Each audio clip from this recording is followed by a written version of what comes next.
Okay, so how might you bring some form of process work into your organization? What are the benefits and what are the pitfalls of providing some good personal transformation work for people in your organization? Maybe you've seen some good personal transformation work being done on some kind of an initiatory weekend that you attended. Or maybe you've seen some shadow work.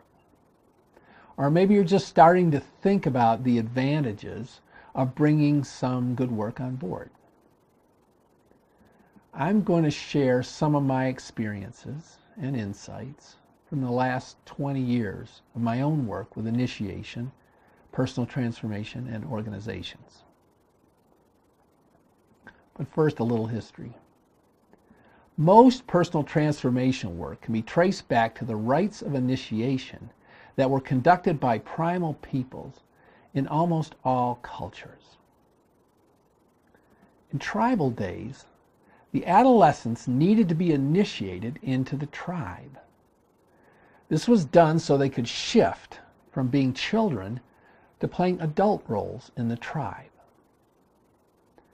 Now, the children needed to be cemented into the tribe because they had nowhere else to go. Their survival depended on belonging to the tribe. And the tribe's survival depended on having the adolescents join the tribe as well. You know, there weren't any other people to join the tribe, only the offspring of the existing tribe members. So the tribal initiators would conduct these rituals that would break the children's connection with childhood and being children and signal their entry in a clear way into the tribe as adults. In our times, people like Joseph Campbell and Robert Bly and others, plenty of others, have studied the ancient tribal customs and have distilled the fundamentals of initiation down to a few essentials. Basically, there needs to be some destabilization of the old identity, the old role, sort of like a death of the old self. This is part of an overall descent down into some kind of hardship and suffering. Sometimes there was a test or a competition where the initiate needed to win or overcome in some way. And the ordeal of this descent then ushered the initiate into this new identity as a tribes member. In some tribes, for example, the adolescent would be encouraged to look upwards toward the gods, and then a tooth would be knocked out by a tribal elder. The ensuing pain would then be used as part of the ordeal, the descent through which that adolescent got initiated. This is a good example of using a real wound as the ordeal for the initiation. In other tribes, the initiates might be imprisoned in caves or buried in barrows in the dark for long periods of time without food or water. Or they might be forced to climb up a 40-foot tower where they would be pushed off head first with vines attached to their ankles. So just as their heads hit the ground, the vines would break their fall and keep their necks from snapping. Sort of an ancient form of bungee jumping. The idea was to use some kind of wounding or some kind of terror to serve as a passage from one state of life into the next. So down through the ages, initiations have also been used to conduct people through various passages in life, not just for adolescent initiation into the tribe. Sometimes there were initiations into deeper levels of wisdom or power within a tribe. Some of these rituals involved cutting or piercing or scarring. Some involved some real shaming, like being spit on by everyone in the tribe or being held up for ridicule in some way. Today, there are initiations into most militaries in the form of the boot camp. Gangs, which are kind of like little tribes, often have initiation rituals. You might not want to get too involved in those, but they have them. So do many fraternities have initiatory rites into belonging in that fraternity. And some spiritual paths offer rituals which initiate people into deeper levels of participation in that particular religious order. And organizations might use some form of transformational experience to induct people into greater levels of leadership or responsibility or comradeship or performance in the organization. Ropes courses are just one example of a way that ancient initiation rituals are used to help people face and overcome their fears in order to be initiated into a higher level of teamwork with their co-workers or a higher level of individual functioning at work. But obviously the ancient rituals need to be adapted to fit our times. We can't really go around knocking out teeth or spitting on people, even if it would provide for a very good ordeal. Maybe you've been in a situation where you were trying to initiate someone into some new learning, like teaching a child to do something new, say.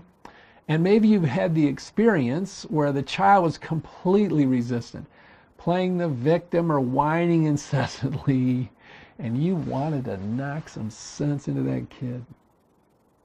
Well, that's your old initiatory instincts coming online. But in our society today, those instincts don't really work that well. So let's look at some of the distinctions we need to make to update our initiatory instincts for use today.